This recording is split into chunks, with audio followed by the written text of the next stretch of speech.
I think I told you once before the story about Palm Monday, which I celebrated one Monday when I was in Borragona Parish in Rigo. So today is Palm Sunday, and I'll tell you the Palm Monday story again and have some reflection on that. This Palm Monday, on the Sunday, Palm Sunday, my program was I went up the road for about an hour, then I walked for about an hour, and I went into a community there and I celebrated Palm Sunday. On the way out, before I got to the main road, which was a terrible road anyway, I got bogged in the big old Land Cruiser, and I got hopelessly bogged. So by the time I got back to Borragona, it was 7:30 at night. I was covered in mud, the truck was covered in mud, it had rained, and the whole place was just muddy. Nobody around. And then as I was going to the house, one of our prayer leaders came in and said, you know, Father, what's happening? Are we going to have Mass now? And I sort of looked at him and I was pretty tired and I said, oh, I don't think so.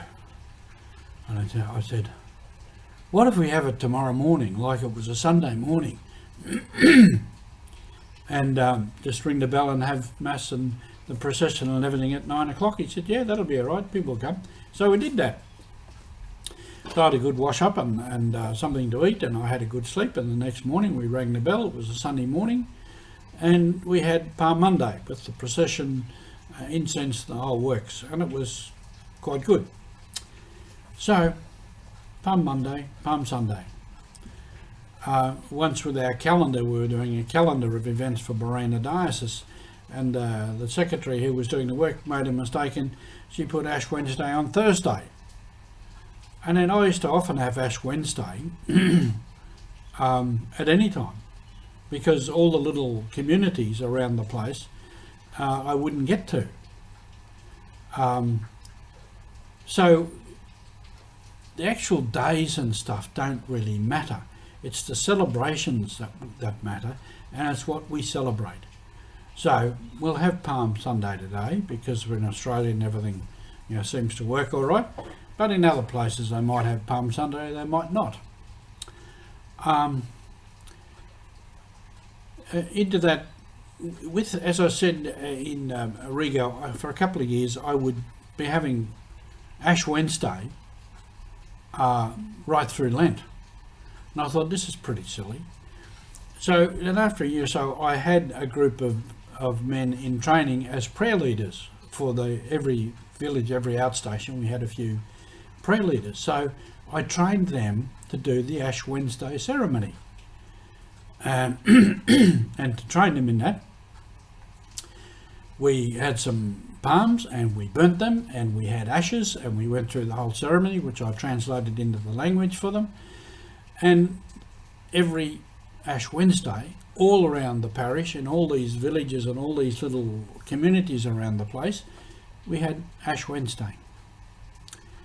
And then later, when I was in the Borragona Diocese, for the whole of the for Palm Sunday again, and the Easter Triduum, I put together in a book a manual for catechists and prayer leaders to celebrate this on the right day and the right time, as much as they could without having the Eucharist.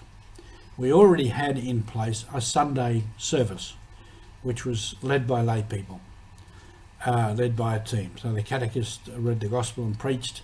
We had a communion minister for communion. We had a prayer leader for the rest of it.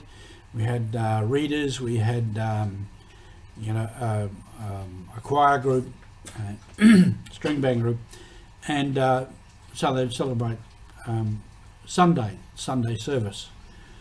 And so I used this as a basis. So on Holy Thursday, they'd have the washing of the feet and whatever, and then right through the and Good Friday they have all the ceremonies there, and right through Easter they could celebrate these things, because in many of the places they would never have seen these ceremonies done, because the priest couldn't visit everywhere on a single day or a single night. And so they celebrated. I trained them to celebrate as much as they could, only excluding the Eucharistic celebration, but then they would have the communion service, and integrated into that would be whatever for that day. So on Easter Saturday night, they could do the fire, the candle, everybody could have candles, they could have the long reading, and so on and so forth through the ceremony. So this is part of mission, being missionary. You have to be flexible. You have to make changes so that people could celebrate the feasts and events that they needed to celebrate. So, Palm Sunday today, you could also have Palm Monday. You could have Ash Thursday. All of these things are possible, and you have to do what you have to do on the missions. The main thing is people came together and they celebrated these events. This is mission, and the mission is alive. Thank you.